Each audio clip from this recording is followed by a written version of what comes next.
NBC4 News at 11 a.m. starts with breaking news. Right now, breaking news, early morning raid spanning 2 counties. 3 people arrested and now being called primary suspects in the deadly shooting of off-duty LAPD officer Juan Jose Diaz. Now, the NBC4 team first told you about these raids this morning on Today in LA. Good morning, everybody. I'm Michael Brownlee. I'm Kathy Vara. We have team coverage for you. We're going to begin with NBC4's Christine Kim live in Murrieta, where some of those raids took place. Christine. Good morning, and we're learning the LAPD raided 2 homes here in Murrieta, just 1 house apart. You can see the house behind me with the American flag. That is where neighbors say they saw and also captured on their cell phone videos the one person who was arrested here on site come out.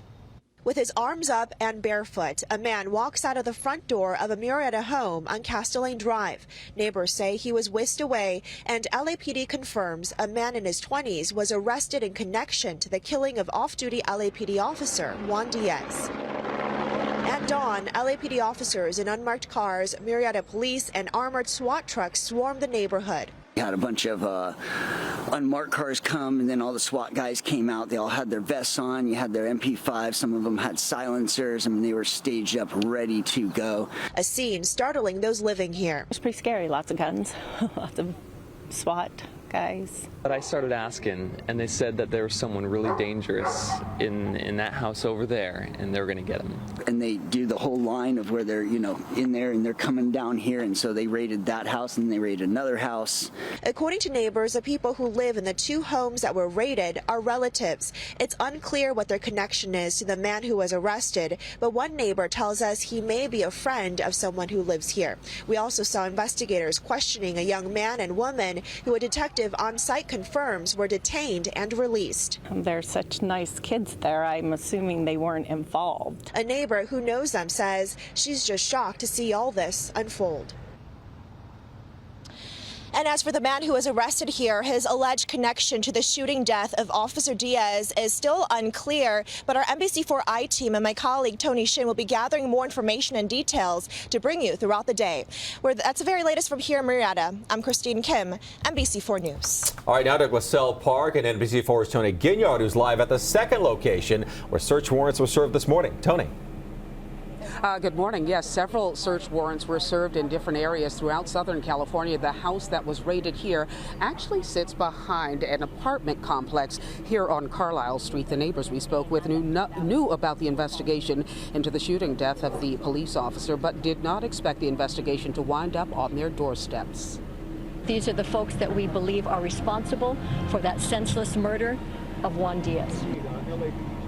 The assistant chief referring to 3 arrests made during coordinated raids early this morning. Carlisle Street shut down, no one allowed in or out, while LAPD Metro Division moved in. As we explained this morning during our reports on Today in LA, several search warrants served in connection to the investigation into the murder of Officer Juan Diaz. In this location here in Glassell Park, family members of the man police were detained, or I should say the person police were after were detained from the day the off-duty officer was killed. The NBC4 team has been in contact with several law enforcement sources close to the investigation.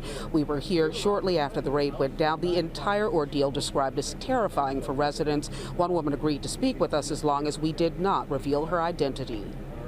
They swarmed into the apartment complex, and it was about 6 or 7 SWAT cars and a lot of police officers. We were terrified. We didn't know what was going on until we heard through the news that it could have been the suspects that murdered the police officer. That was just a very scary moment, knowing that, a killer lives next door to us. After police moved out, people left the home where the raid took place, possibly relatives of the person at the center of focus in this Glassell Park finger of the investigation. They walked past reporters, had little to say. As for specifics about the investigation, the LAPD assistant chief will only say the men arrested are primary suspects. She says information will come out, but wants to protect the sanctity of the investigation. Officer Diaz was killed last Saturday morning. He was only 24 years old. I'm Tony Ginyard, reporting live from Glassell Park. Back to you in the studio. All right, Tony, thank you. We have so much more video on these raids on our website, NBCLA.com. Funeral services for Officer Diaz are scheduled for Sunday, August 11th. We'll stream it on our website.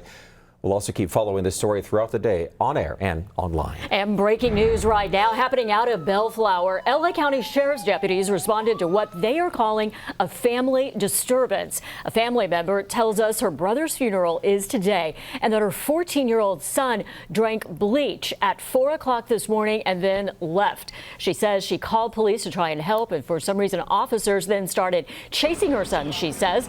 She says investigators told her that an officer was injured. LA County Fire says they responded to a gunshot call just before 10 o'clock this morning.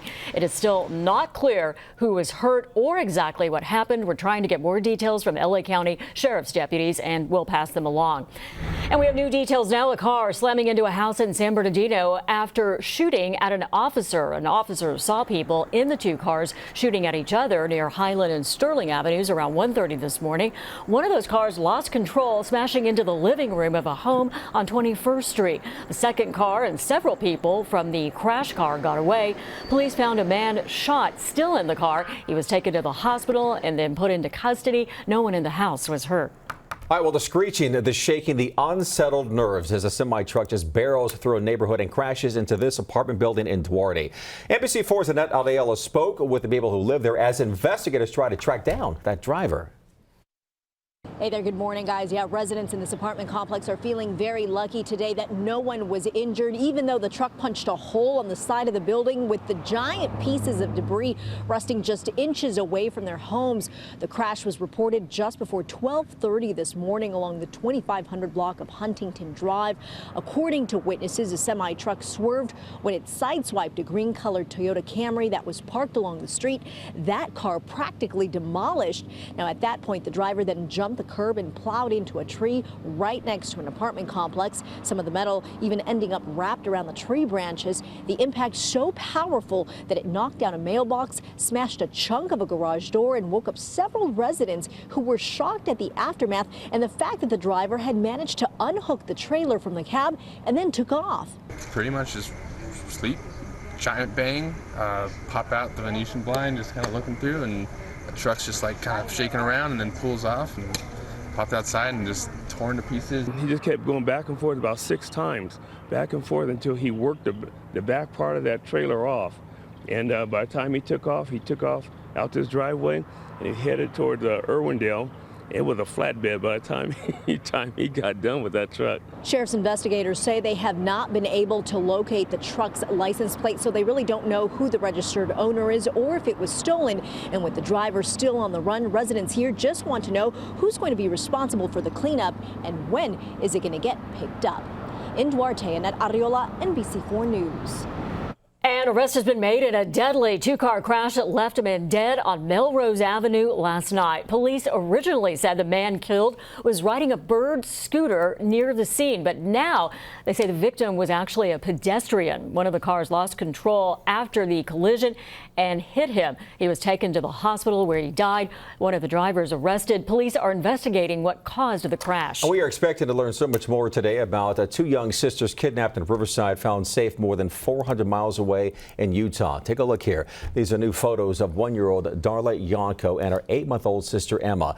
These girls were found during a traffic stop last night. Get this, Utah state troopers spotted them with their mother's boyfriend, Joshua Adel.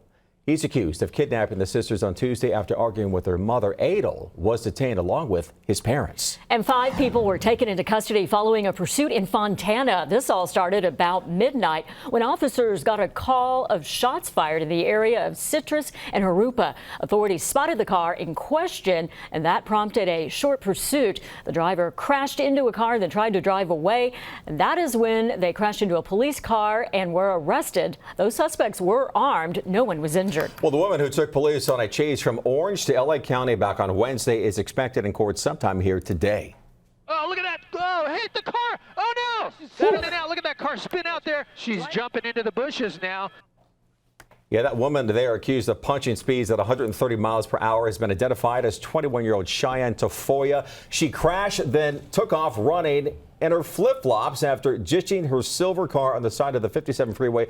Happened in Diamond Bar. She's accused of barging into a home before police showed up and arrested her. Tafoya faces felony charges including drug possession and driving without a valid license. This just in, a Swedish court has ruled that American rapper A$AP Rocky and 2 other suspects can be freed from detention until August 14. That is when the verdict on their assault case will be announced. The rapper, whose real name is Raheem Myers, and 2 others are accused of beating a man in Stockholm in June.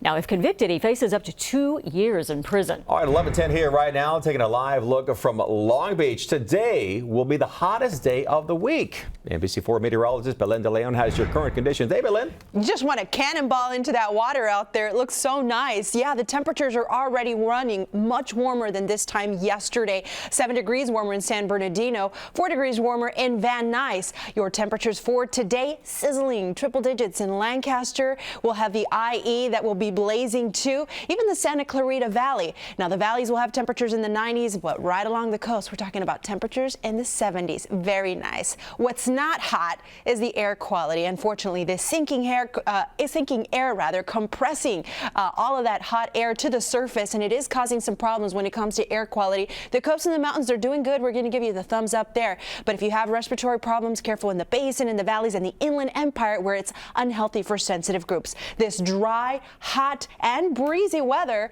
causing an increase for wildfire danger. Who is the most vulnerable? Coming up in your First Alert forecast. Back to you. All right. Thanks a lot, Belen. Well, the 60 freeway swarm, it's returning this weekend. You're the bearer of bad news here, Kathy. Coming up, the event this weekend that will add to the gridlock and ways to avoid it. Let's look at that response. Panic in Panorama City. Why LAPD officers had to storm a hospital this morning.